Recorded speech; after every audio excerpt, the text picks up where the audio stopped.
Every time you use an excuse, you sign a contract with failure. It may sound harsh, but it's true. Because an excuse is not a reason, it's an invisible decision to give up. And the worst part is that most people don't realize they live justifying their stagnation with arguments that sound logical, but are actually designed only to protect their comfort zone. How many times have you said you don't have time, that you don't have money, that you're not ready, that now is not the time, and yet the world is full of people who started with less than you and achieved more, because the problem was never the excuse. The problem was that you believed it. This audiobook is not meant to be listened to on autopilot. It's meant to confront you, to shake you, and make you understand that as long as you keep justifying your limits, they will keep controlling your life. You won't find empty motivation here. You'll find truth, rawness, and real tools to stop speaking like a victim and start acting like the protagonist. We're going to tear down every excuse, one by one. I'm going to show you how to spot them, how to dismantle them, and how to replace them with decisions that bring you closer to your best version. I won't speak gently, because your excuses are not gentle with you. They steal from you. They hold you back. They dim your light. This is a war audiobook, and the enemy is you, or rather the part of you that learned to give up before trying. Get ready to stop negotiating with your limits and start building an identity without excuses. Because when the only obstacle is you, you are also the only solution. Chapter 1. The perfect excuse does not exist. There's a voice in your mind that always sounds reasonable, convincing, logical. It's the voice that tells you today is not the time. You don't have the money? You need to prepare more. It's too late to start. And that voice is not your direct enemy. It's more dangerous. It's your undercover ally, because it pretends to protect you, when in reality it's sabotaging you. Every time you listen to it, you justify it with something that seems valid, but you're only dressing up your fear with clever arguments. The perfect excuse doesn't exist. What exists is fear well-dressed, well-spoken, well-structured. A person with real hunger without excuses makes things happen even under the worst conditions. Meanwhile, someone full of excuses becomes paralyzed even in the best opportunities. It's not the environment, not the government, not the partner, not the economy. It's what you decide to do with it that defines you. Two people face the same storm. One drowns, the other learns to surf it. What's the difference? It's not the resources, it's the mindset. The excuse is an internal factory, and you are the production manager. If you keep allowing that machine to work, you will continue manufacturing reasons not to move forward. But if you shut down the factory, you begin to open the way. The difference between someone who moves forward and someone who gets stuck is not their level of talent. It's their level of commitment. And no one truly committed gives up because of an excuse. Think of it this way. Every time you justify your lack of action, you are rejecting your future. Imagine that success is a person knocking on your door, and you don't open because you're saying, "I'm not ready." Maybe in January. It's just that I don't have fast internet. Do you realize how absurd it sounds when you put it into words? But you do it. Every day. Today I want you to understand it without filters. The most common excuse is not, "I don't have time." It's, "I prefer to do nothing because doing something would force me to face myself." Most people don't fear failure. They fear discovering they could have done it and didn't try, because that hurts more than any defeat. This chapter is a declaration of war against the most comfortable lie you've told yourself. There's no room here for justification, only for responsibility. Because when you stop saying, I can't because of this or that, and start saying, I'm going to do it with what I have, from where I am, and the first step to defeating your excuses is to stop calling them reasons. Call them by their name. Look them in the eye and break them into pieces with action. In the next chapter, you will learn to identify the most dangerous excuses, those that sound noble but keep you poor, stuck, or paralyzed, and how to train your mind to deactivate them the exact moment they appear. Chapter 2. How to detect an excuse before it sabotages you. Excuses don't always shout. Often they whisper. They disguise themselves as logic, as caution, as common sense. And that's why they're so dangerous, because they infiltrate without resistance. Before you even realize it, you've already accepted them. You're already repeating them as absolute truths. And just like that, they sabotage your path with your own consent. An excuse doesn't present itself as an enemy. It presents itself as a friend, as a good advisor. And that's why it's so hard to identify. For example, when you say, I'm too tired today, it may seem like you're taking care of your health, but if you've been saying it for months, it's no longer about health. It's a habit of avoidance. Or when you say, I need to research more before I start. It may seem like a smart decision, but if you never start, you're using research as an excuse not to act. The strongest excuses aren't the ones that sound absurd.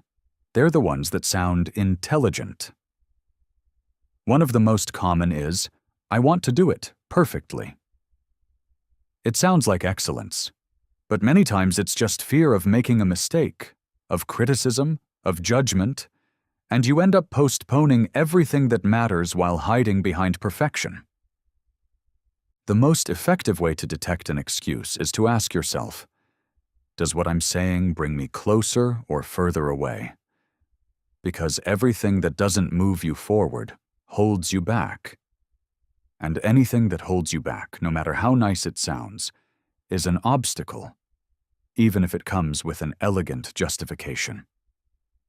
Another sign that you're facing an excuse. If you've said it more than 3 times in different contexts, if you repeat it every week, if you say it to yourself without moving forward, no matter what it is, it's an excuse on autopilot, and you must shut off that engine. To help yourself, write a list of the phrases you repeat when you don't do what you know you should do, and then observe them without mercy. How many of those phrases would still be valid if your life depended on achieving it? How many would a champion say while preparing for their most important moment? How many are true? And how many are just fears in disguise? Remember this. Every excuse is a closed door that you locked yourself, and only you can open it. But to open it, you need to stop searching for new excuses and start building real reasons.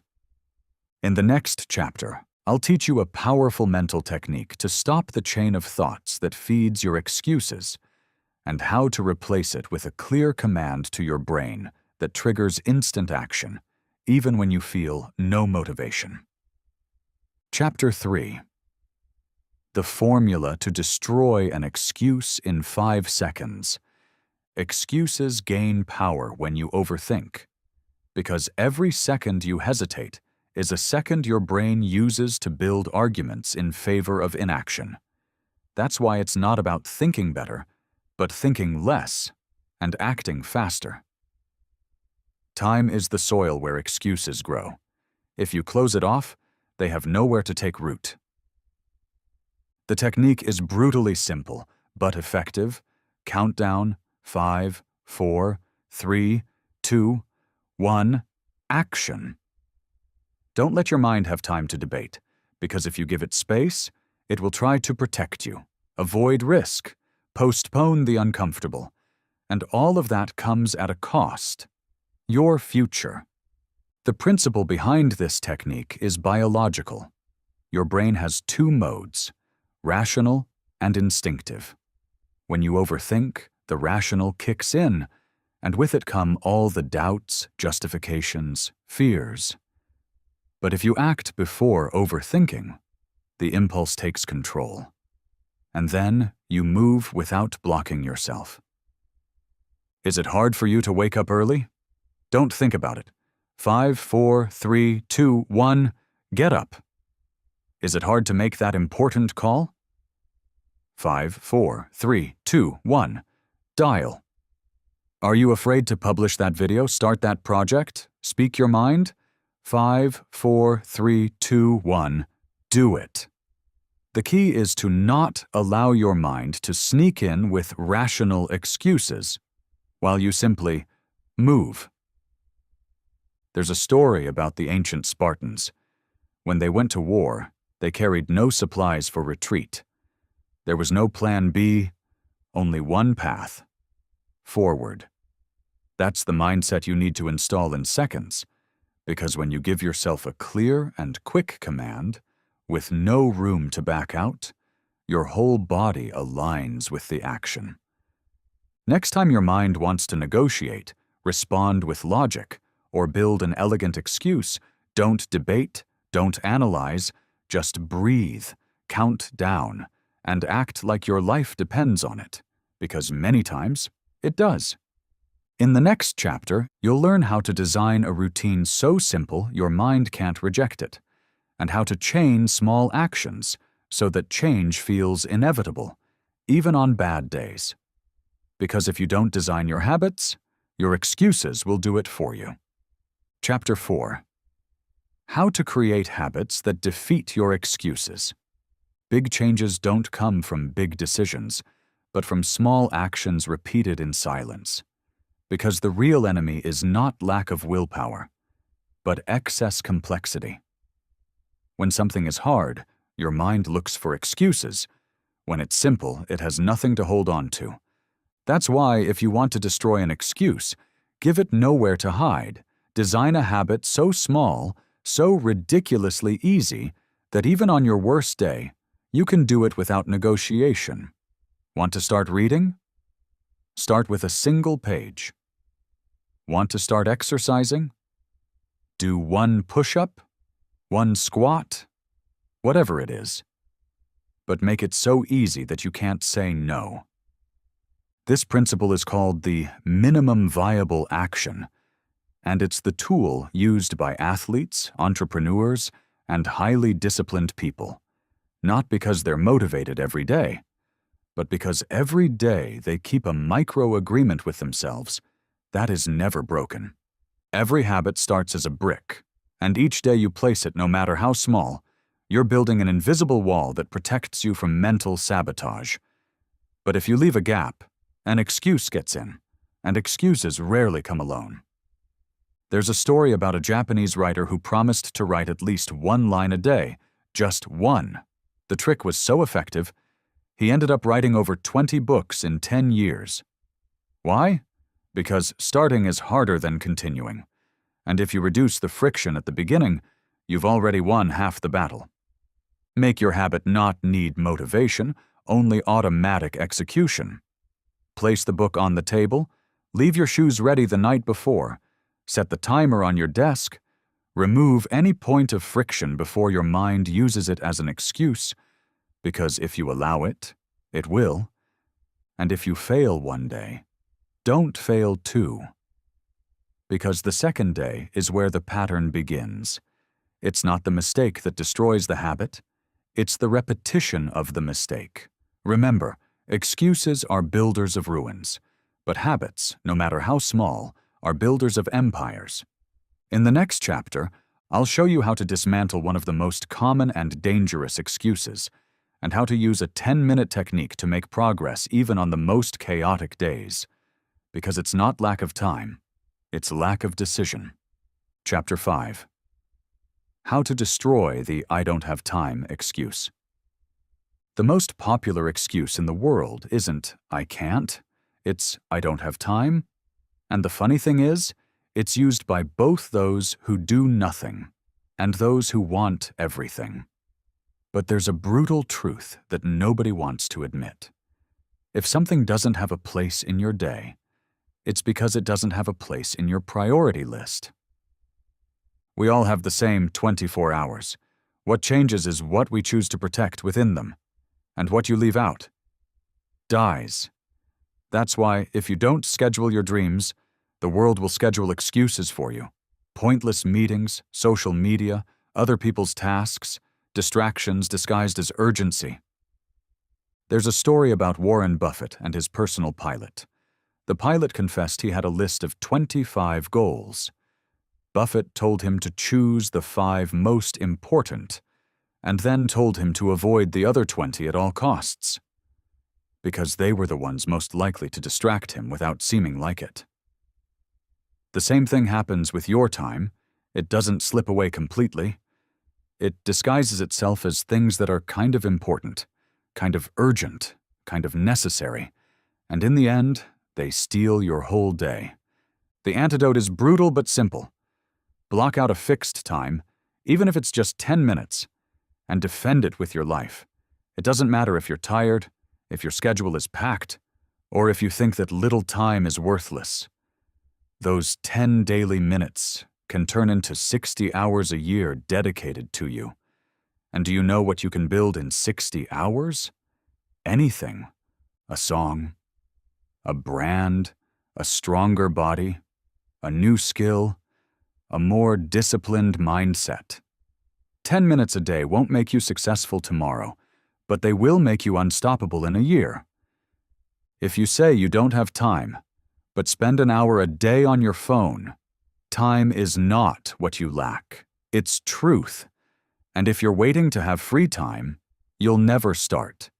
Because free time isn't found, it's made. And it's only made by those who decide to take control of the clock instead of being victims of it. In the next chapter, you'll discover how your mind creates excuses disguised as logic, and how to tell the difference between a real justification and a mental trap designed only to keep you in your comfort zone. Chapter 6. When your mind tries to fool you with logical reasons, your mind doesn't always want what's best for you. Sometimes it just wants what's most comfortable. And it's so clever. It's not going to tell you don't do it because you're weak. It's going to say today's not the best day. You should wait a little longer. You're not ready yet. And you, without realizing it, believe it. The most dangerous excuses aren't the obvious ones. They're the ones that sound reasonable, the ones that come with a gentle tone and convincing arguments, like an inner lawyer who always finds an elegant way out to avoid action. Do it tomorrow when you're more rested. Better prepare more before starting. Get everything in order first, then begin. And just like that, day after day, you stay still, thinking you're being thoughtful, when in reality, you're just procrastinating. Imagine a warrior who, before going into battle, starts wondering if his sword is sharp enough, if the weather is right, if his armor is strong enough, and in the midst of all those questions, the battle passes him by. That's you when you justify your inaction with disguised logic. There's a quote attributed to Epictetus. It's not what happens to you that holds you back. It's what you tell yourself about what happens. And that applies perfectly here. Your mind is a storytelling factory. Some of those stories empower you. Others paralyze you. And if you don't learn to tell them apart, you'll confuse prudence with fear and wisdom with self-deception. How do you know if a reason is real or just a disguised excuse? Simple. If that reason shows up every time you're about to move forward, it's an excuse. If that voice always appears when you're about to leave your comfort zone, it's a mental trap. If that logic takes you further from your goal instead of closer, it's fear dressed as sensibility. The solution is not to silence that voice. It's to ignore it while you act. Let it speak, while you decide to move anyway, like someone hearing background noise, but doesn't stop walking. because they understood that if they wait for the perfect moment, the only thing they'll receive is perfect regret. In the next chapter, you'll learn how to transform discomfort, frustration, or even setbacks into fuel to move forward, and how to make every wound one more reason to keep going, not one less. Chapter 7. How to use pain as fuel instead of an excuse. Pain doesn't always come to stop you. Sometimes it shows up to remind you that you're still alive, that there's still something to heal or something to overcome. But if you don't know how to read it, you confuse it with a sign to give up and use it as a reason to stop, when in truth, it came to give you direction. Think of a muscle that hurts after working out. That pain is not a sign of damage. It's a sign of growth. It's the mark that you dared to go beyond. Rejection, failure, loss, or criticism hurt in the same way, not because they destroy you, but because they're reshaping the weaker version of you. There's a story that represents this perfectly. They say a young man approached a wise master and said, "Master, I can't take this pain anymore." The master asked him to carry a sack of heavy stones and walk with it. After a few minutes, the young man said, "This hurts," and the master replied, "So are you going to drop the sack and stay the same, or will you keep walking until your back becomes stronger?" That's the point. Pain can be your burden, or your training. You can use it to justify why you didn't do what you wanted, or to prove that despite everything, you did it anyway. Great people are not born without wounds. They are born after deciding that those wounds won't define them, but will strengthen them. Every excuse that comes from pain has one antidote: the decision not to repeat the story, to change the script, to show yourself you're no longer the person who gave up over the same thing. Use your pain as proof, not as prison. Every time it hurts to get up, to keep going, to persist. Remember that same pain will one day let you say, "I didn't stop when everything told me to." And that's when pain stops being an excuse and becomes pride. In the next chapter, I'll show you how your actions reveal your excuses even when you think no one notices, and how to change that before it becomes your identity. Chapter 8. The Uncomfortable Truth. Your excuses are more visible than you think. You don't need to say your excuses out loud. Your way of speaking, acting, and moving is already shouting them for you, because every body that doesn't move forward reveals itself. Every face that doesn't shine speaks.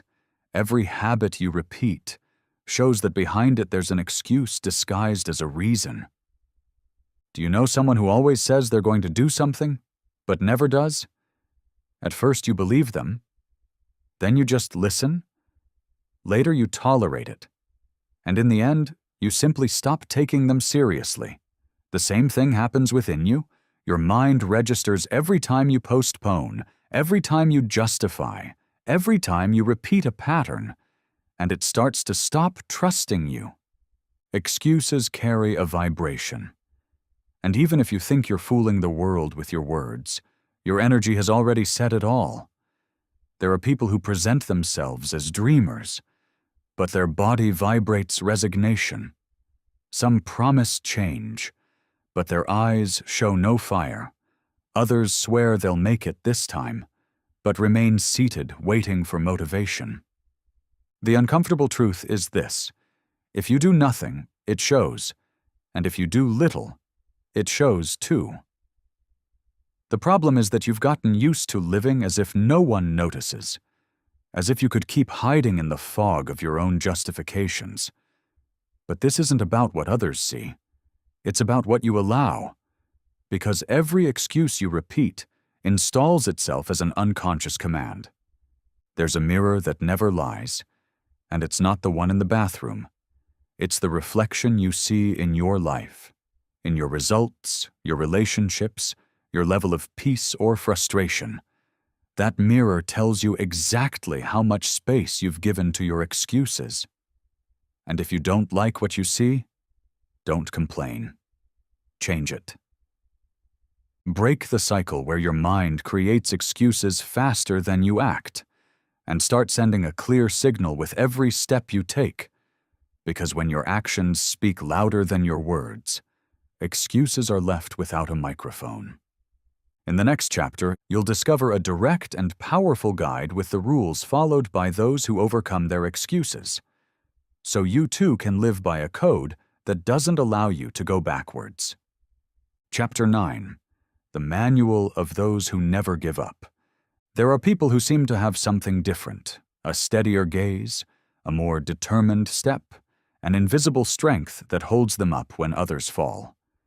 But it's not luck, it's not talent. It's that they have an internal manual, a set of unwritten rules that don't negotiate with their excuses. And today, you're going to write yours. The first rule is this: don't overthink it, just do it. Because every time you hesitate, your excuses gain time. Those who act without giving space to the but build in the moment while others are still deciding whether it's worth trying. The second rule: never stop at the first obstacle. If it were easy, everyone would have done it already.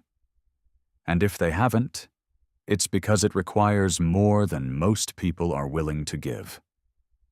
The third rule: protect everything. Your energy, your environment, your word. Those who protect their surroundings, protect their focus.